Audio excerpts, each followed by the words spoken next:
खाटू श्याम बाबा की कहानी। खाटू श्याम बाबा की कहानी ऐसे है कि जो भीम के पुत्र थे महाभारत में, वो घटोत्कच थे। एक दिन क्या हुआ, ये महाभारत के युद्ध में आए घटोत्कच और कृष्ण जी के पास में आए। बोले कि महाभारत का जब युद्ध हो रहा था कि मैं इस युद्ध में युद्ध करूँगा। लेकिन कृष्ण जी को तो सब कुछ पता था कि इनको आशीर्वाद मिला हुआ है इनकी माँ से कि ये हारे का साथ देते हैं, जो भी कोई हार जाएगा तो उसका ये साथ देते हैं। लेकिन क्या हुआ कि उन्होंने, कृष्ण जी तो समझ गए ये सारी बातें, उन्होंने इनकी परीक्षा ली। उन्होंने कहा कि पहले तुम्हें अपनी परीक्षा देनी होगी। उन्होंने कहा कि तुम्हें एक बाण से तुम्हारे पास 3 बाण है, एक बाण से सारे पेड़ के पत्तों को गिराना होगा। तो उन्होंने कहा ठीक है। तो उन्होंने क्या करा, एक ही बाण से सारे पत्ते गिरा दिए।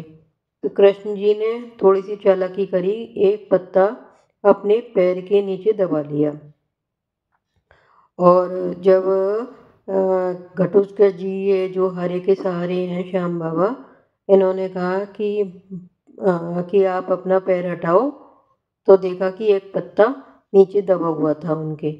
तो उन्होंने कहा, कृष्ण जी बोले कि अब तो गलत हो जाएगा, क्योंकि ये तो बहुत ज़्यादा बुद्धिमान है और है ना, अगर ये हरे का साथ देंगे, मान लो कौरवों की लड़ाई हुई, जीत हुई, तो ये उसका साथ देंगे। दोनों तरफ से ऐसे तो युद्ध का कोई भी रिजल्ट नहीं मिलेगा। तो इन्होंने तो इन्होंने साथ दिया, हारे के सहारे का साथ दिया। इन्होंने बोला कि आप एक काम करो कि मैं तुमसे क्या कहते हैं, एक वरदान मांगता हूँ, क्या आप मेरे को मेरी इच्छा पूरी करोगे? तो उन्होंने कहा जी हाँ, कि ठीक है। वरदान मांगा तो उन्होंने कहा कि अपने शीश का दान दे दो। तो उन्होंने, घटोत्कच ने, श्याम बाबा ने अपने शीश का दान इन्हें दे दिया।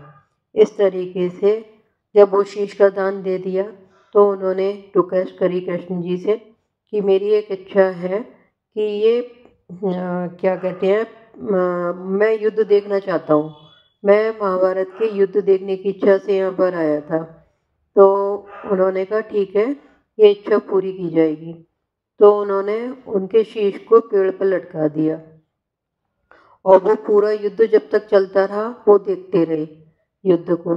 जब युद्ध समाप्त हो गया और पांडव जीत गए, तो जब आपस में एक रूम में सभी पांडव आपस में बात कर रहे थे कि युद्ध मैंने जीता, आपस में जैसे एक अभिमान होता है, युद्ध मैंने जीता।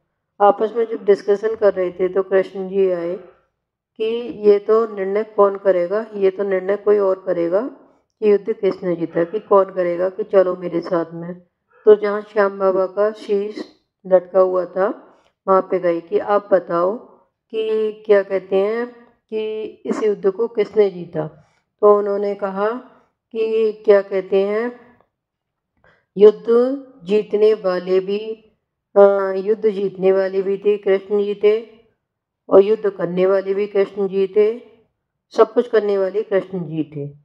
इस बात पे कृष्ण जी बहुत खुश हुए और उन्होंने उसके शीश में अमृत भर दिया और कहा कि मैं जो कलयुग में तुम्हारा नाम लेगा, तुम्हारी पूजा करेगा, तो उसको क्या कहते हैं, उसको आशीर्वाद मिलेगा, मेरे से भी ज़्यादा तुम्हारा गुणगान होगा कलयुग में, मेरे से भी ज़्यादा। मतलब उन्होंने अपने नाम से भी ज़्यादा श्याम बाबा को इम्पोर्टेंस दी कि मेरे से भी ज़्यादा जो श्याम बाबा को इम्पोर्टेंस देगा, मतलब श्याम बाबा का नाम कहेगा, उसका सब मनोकामनाएं, सब इच्छाएं पूर्ण होंगी।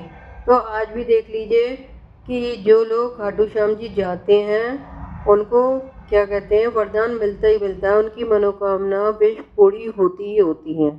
तो मेरी सभी से ये रिक्वेस्ट है कि आप जो भी लोग परेशान हो, कुछ भी हो, तो आप श्याम बाबा का नाम लीजिए।